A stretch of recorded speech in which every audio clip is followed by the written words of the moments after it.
बिस्मिल्लाहिर्रहमानिर्रहीम अस्सलामुअलैकुम नाज़रीन मोहतरम।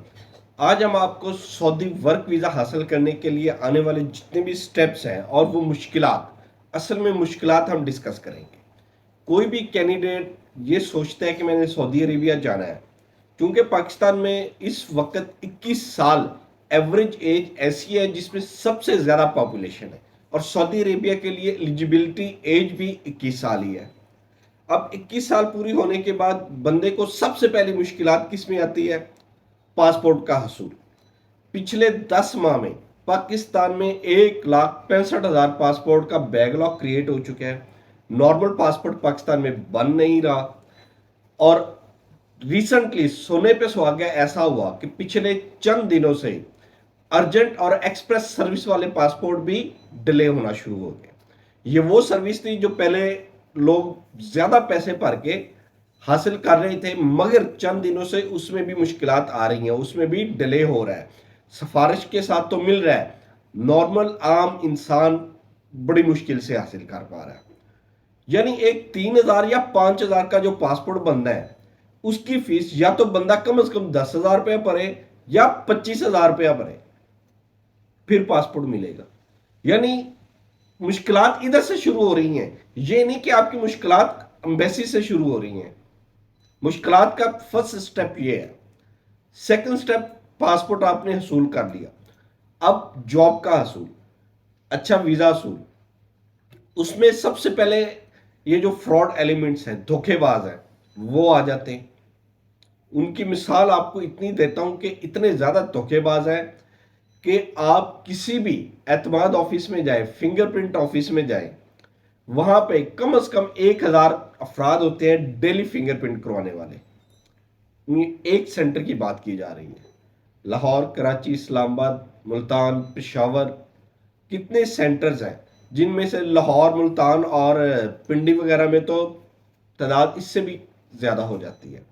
बाकी सेंटरों में कम होती है, लेकिन एवरेजली आप 1,000 की तादाद लगाएं तो 5,000, कम से कम 5,000 अफराद डेली फिंगरप्रिंट करवाते हैं। इनमें से एम्बेसी पहुंचने वाले आधे पासपोर्ट भी नहीं होते। जो ओरिजिनल फिंगरप्रिंट होके एम्बेसी पासपोर्ट जाते हैं, उनकी तादाद 50% भी नहीं है। यानी पासपोर्ट लेने के बाद आप सेकंड स्टेप में वीजा असूल में फंस जाते हैं, जिसमें आपको पता ही नहीं आपके साथ फ्रॉड हो रहा है या नहीं हो रहा, आपको वीजा मिलना भी है कि नहीं मिलना। चलें जी, फर्स्ट स्टेप आपने, फर्स्ट इसको आप गेम की तरह खेले तो पहली स्टेज में आपने पासपोर्ट हासिल कर लिया। सेकंड स्टेज में आपने ओरिजिनल बंदा ढूंढ लिया जिसने आपको वीजा देना है। आपने 2 स्टेजेस क्लियर कर ली। थर्ड स्टेज आ जाए। थर्ड स्टेज में आपने कंपनी और अपनी रिक्वायरमेंट के मुताबिक वीजा ढूंढना है। चूंकि पाकिस्तान में सऊदी अरेबिया के ज्यादा कंस्ट्रक्शन वीजे होते हैं। कंस्ट्रक्शन में labour, shuttering, steel, mason, electrician, plumber, technicians, HVAC technician, electrical technicians, इस तरह के वीजे ज्यादा आ रहे हैं। अभी लगाने के रिसेंटली बाइक राइडर्स के वीजे भी आ रहे हैं। अब इनमें से आपने किस वीजे पे जाना है, आपको कौन सा वीजा अच्छा लगेगा, कौन सा वीजा आपकी रिक्वायरमेंट के ऊपर पूरा उतरता है, वो आ गई आपकी थर्ड स्टेज। पहली तो बात, आपकी मर्जी के मुताबिक आपको वीजा नहीं मिलता।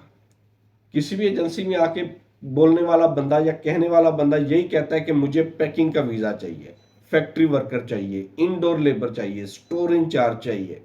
ये वीजे या होते ही नहीं, या इनकी तादाद इतनी कम होती है, 1 या 2 वीजे होते हैं।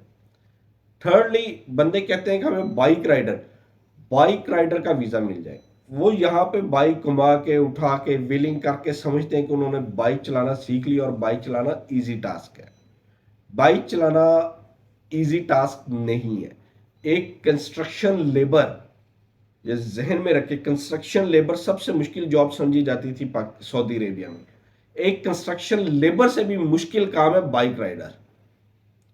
कंस्ट्रक्शन लेबर फिर अपना काम खत्म करके या ठेकेदार का ठेका मुकम्मल करके 2-4 घंटे, 5 घंटे, 8 घंटे का काम 5 घंटे में किया, बाकी रिलैक्स।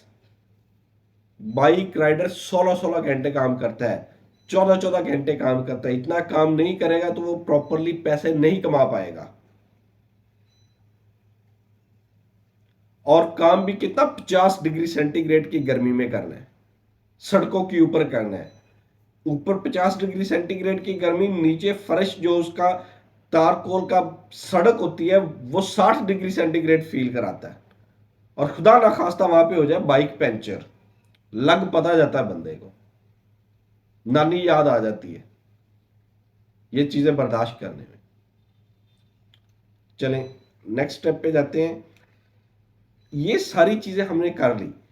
वीजे का हसूल के लिए आपको अपनी मर्जी का तो मिलना नहीं, मिलने तो यही मैंने जो आपको ट्रेड गिनवाए हैं इनमें से कोई एक वीजा मिल रहा है ज्यादातर ये, या आप इतने पढ़े लिखे हैं कि खुद से अप्लाई करें और कोई अच्छी जॉब ढूंढे। वो इतनी हमारी पॉपुलेशन में कैपेबिलिटी नहीं है कि वो बहुत ज़्यादा पढ़ लिख के टेक्निकल वीज़ों में जाए। वो इन्हीं लेबर शेबर और बाइक राइडर, शटरिंग स्टील, मैसन वगैरह में ही जाती है। और होता क्या है, एक कंपनी आती है, 10 वीज़े होते हैं, एक 100 बंदा इकट्ठा हो जाता है। एक 100 में से वो 50 बंदे सिलेक्ट कर लेते हैं, 40 बंदे मेडिकल में से पास होते हैं, और 40 बंदों में से वो 10 वीजे है ना, तो 20-30 को वो भी ई नंबर जारी कर देते हैं ताकि एक दफ़ा उनसे एडवांस लिया जाए, पैसे इकट्ठे किए जाए, नया काम लिया जाए और फिर इसको सर्कुलेट किया जाए। इन दी एंड बंदों को कहते हैं ये आपका मेडिकल एक्सपायर हो गया है, आपका वीज़ा नहीं, आपकी अप्रूवल नहीं आई, आप ये अपने पैसे पकड़े और जाए। ये जेन्युइन लोग करते हैं, ये भी एक कैटेगरी है जो फ्रॉड तो नहीं करती, लेकिन फ्रॉड के नाम पे आप उसको चूना जरूर एक दफा लगाती है, पैसे आपको वापस कर देती है, लेकिन खज्जल खुआर करने के बाद, टाइम जाया करने के बाद। ये सारी चीजें करने से, इस स्टेप को क्लियर करने से पहले आपको एक महाज से गुजरना होता है, वो है केमका मेडिकल सेंटर्स की बदमाशी। अब उस बदमाशी में क्या होता है कि आप लोग मेडिकल टोकन हासिल करते हैं, मेडिकल सेंटर जाते हैं, खुदा ना खास्ता इकरा रिदान जैसे कटिया सेंटर्स का अगर आपका निकल आया है टोकन, तो आपको जान के लाले पड़ गए। आपको एक्सरे नहीं भी है तो उन्होंने एक्सरे निकालनी, आपको एसजीपीटी नहीं है तो उन्होंने एसजीपीटी निकालनी, और आपको अनफिट भी नहीं करना, आपसे फीस भी लेनी, टोकन के पैसा जाया कराने, 1 महीने का टाइम वेस्ट करवाना, और फिर कहना कि हम आपका मेडिकल क्लियर नहीं करेंगे, आप कहीं और से मेडिकल करवा दें। ये आपको फिर फेस करना, फिर आपने किसी और से लेना है और फिर अपने वो मामला करने, क्योंकि ये रिदान वालों ने तो ऐसा किया, चंद दिन पहले क्लाइंट ने रिदान से करवाया, बिल्कुल उन्होंने कहा कि हम आपका मेडिकल नहीं करेंगे, आपको एक्सरे पेंडिंग कर दिया। उन्होंने किसी, जब टोकन खत्म हुआ, very next day infinity medical centre से करवाया और उन्होंने फर्स्ट स्टेप पे उसको मेडिकल क्लियर करके दे दिया, बगैर किसी पैसे दिए, बगैर कुछ किए। अब इन्फिनिटी वालों के पास मशीनें नहीं है, या रिदान वालों ने बहुत एक्सेसिव मशीनें रखी हुई हैं। आज भी देख लें, रिदान इकरा की पेंडिंग रेशो बाकी तमाम मेडिकल सेंटर से कई गुना ज्यादा है, कई गुना ज्यादा। मेडिकल में आपने कभी एक्सरे में पेंडिंग, कभी एसजीपीटी में पेंडिंग, कभी एएलटी में पेंडिंग, कभी आई साइट में मसला निकाल देंगे, स्किन के ऊपर वाइट धब्बा क्यों है, ये ऑपरेशन क्यों हुआ। ये मसले निकालने के बाद आपने इस स्टेज को जब क्लियर कर रहा है, छांटी तो इधर ही होगी काफी ज्यादा, फिर आप जाएंगे वीजा स्टैंपिंग की तरफ। और वीजा स्टैंपिंग में जो हालात चल रहे हैं वो आजकल हम आपसे डेली डिस्कस कर रहे हैं, एम्बेसी के मामला कर रहे हैं, वीजा लगने का नाम नहीं ले रहा, मेडिकल एक्सपायर हो रहे हैं, एम्बेसी पाकिस्तान को जलील कर रही है, पाकिस्तानियों को जलील कर रही है, सॉरी पाकिस्तान को नहीं, पाकिस्तानियों को जलील कर रही है। वीजे लगाने पे वो एग्री नहीं है। 25 से 30 हजार पासपोर्ट का बैकलॉग कराची एम्बेसी में इस वक्त जमा हो चुका है, जो वीजा नहीं लग रहा। सिर्फ 25 पासपोर्ट डेली के वो सबमिट कर रहे हैं। भाई आप 25 क्या, आप 10 कर ले, आप पीछे से वीजे ही ना इशू करवाएं। कौन आपको कह रहा है कि पीछे से वीजे करें? सऊदी गवर्नमेंट वीजे पे वीजा दिए जा रही है, एम्बेसी लगाई नहीं जा रही। ये क्या बात हुई? मेडिकल सेंटर पहले 3 थे, फिर 5 हुए, फिर 7 हुए, 9 हुए, अभी 13 कर दिए, एक शहर के अंदर 13 कर दिए। सिर्फ लूटने के ही तरीके बनाए हुए हैं। खा वो पाकिस्तानी है तो वो भी पाकिस्तानियों को लूट रहा है, खा वो सऊदी अरेबिया वो भी पाकिस्तानियों को लूट रहा है। नेफटेक बना दिया, $50 फीस उसकी रख दी, गैम का टोकन फीस $10 रख दी, मेडिकल सेंटरों से फीस रख दी। What is this? क्या हो रहा है पाकिस्तान में? और पाकिस्तान, और ये वो इंडस्ट्री है जो पाकिस्तान को सबसे ज्यादा पैसे कमा के देती है। ओवरसीज पाकिस्तानी पाकिस्तान के सबसे बड़ा रेवेन्यू सोर्स है। ये खत्म हो जाए तो कुछ भी नहीं रहेगा, पाकिस्तान भी नहीं रहेगा। आज ओवरसीज पाकिस्तानियों का रेवेन्यू खत्म हो जाए, पाकिस्तान एग्जिस्ट करना खत्म हो जाएगा। और ये उस इंडस्ट्री के लोगों के साथ ये किया जा रहा है। इसको ना सिर्फ बंद करने के नहज पे हैं, इसको खत्म करने के नहज पे। इसके दरमियान आने वाले जितने भी स्टेप्स हैं उन सब में मुश्किलात है। कोई एक स्टेप हमने आपसे डिस्कस किया, किसी में मुश्किलात ना हो। लाहौर से जद्दा की आप टिकट लगाएं, वो आपको मिल जाएगी 70,000 80,000 की। लाहौर से रियाज की टिकट लगाएं 1,10,000 की। क्यों? रियाज में जाने वाले ज्यादातर लोग वो होते हैं जिन्होंने वर्क वीजे पे जाना होता है। वर्क वीजों की सबसे ज्यादा तादाद रियाज में जाती है। वहां की टिकट 1,10,000 की मिलती ही नहीं है। ये वो मामला। और इधर भी मुश्किलात है। लेबर कैटेगरी को लाहौर एयरपोर्ट पे तंग किया जाता है। और Lahore Faisalabad airport specially discuss करना चाहूंगा, और सियालकोट एयरपोर्ट जहां पे वर्क वीजे वालों को कहते हैं ओकिट बोर्ड करवा के लाओ। नहीं करवा के लाना तो 15,000 रुपया, वो हमारा बंदा बैठा है उसको 1,500 रुपया दो, वो तुम्हें स्टैंप लगा के देगा, फिर हम तुम्हें बोर्डिंग देंगे। व्हाट इज दिस यार? कौन पूछेगा? ये इंटरनेशनल एयरपोर्ट की बात हो रही है। Faisalabad international airport, Sialkot international airport, वहां पे सऊदी अरेबिया जाने वाले बंदों के साथ ये किया जाता है। क्यूआर कोड के ऊपर स्कैन करके लाहौर एयरपोर्ट से बंदा गुजर जाता है, फैसलाबाद से नहीं गुजर सकते जब तक वो 1,500 2,000 रुपया नहीं देता।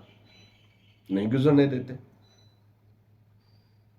क्या सऊदी गवर्नमेंट के रूल लाहौर के लिए अलग है, फैसलाबाद के लिए अलग है? कौन पूछेगा इस बदमाशी को?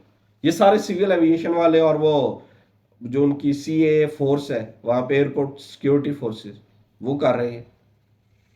वो इस चीज की बदमाशी कर रहे हैं, पैसे ले रहे हैं बंदों से। हर सऊदी अरब जो लेबर कैटेगरी है, पासपोर्ट पता चल जाता है, वीजा फर्स्ट ट्रेवलिंग है, चलो जी आओ भी खुडे लाइन लगो। चलें, बहरहाल हम आपके साथ आपकी मुश्किलात को डिस्कस करते रहेंगे, आपकी मुश्किलात हाईलाइट करते रहेंगे, ताकि आज नहीं तो कल ये कभी ना कभी वो कामयाब बाला तक पहुंचे। रिक्वेस्ट यही है कि इस वीडियो को ज़रूर शेयर कीजिएगा।